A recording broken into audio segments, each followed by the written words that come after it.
Hello friends, this time I will show you the menu food chopper.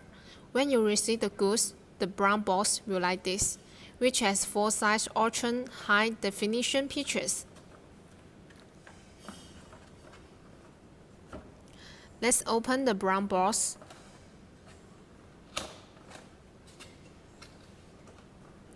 Here is the instruction menu. Here is the egg white separator.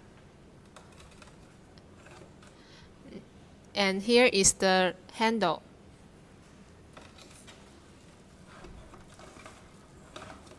And here is the hand crank, which is packed in poly bag.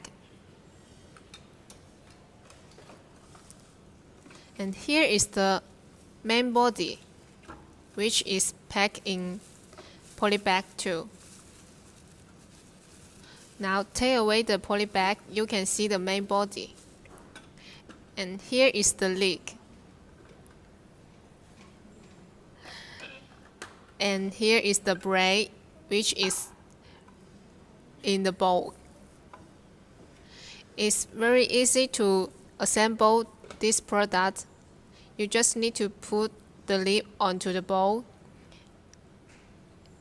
and put the egg white separator onto the lid.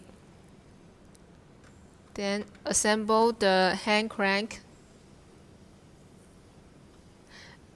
And the last step is assemble the handle.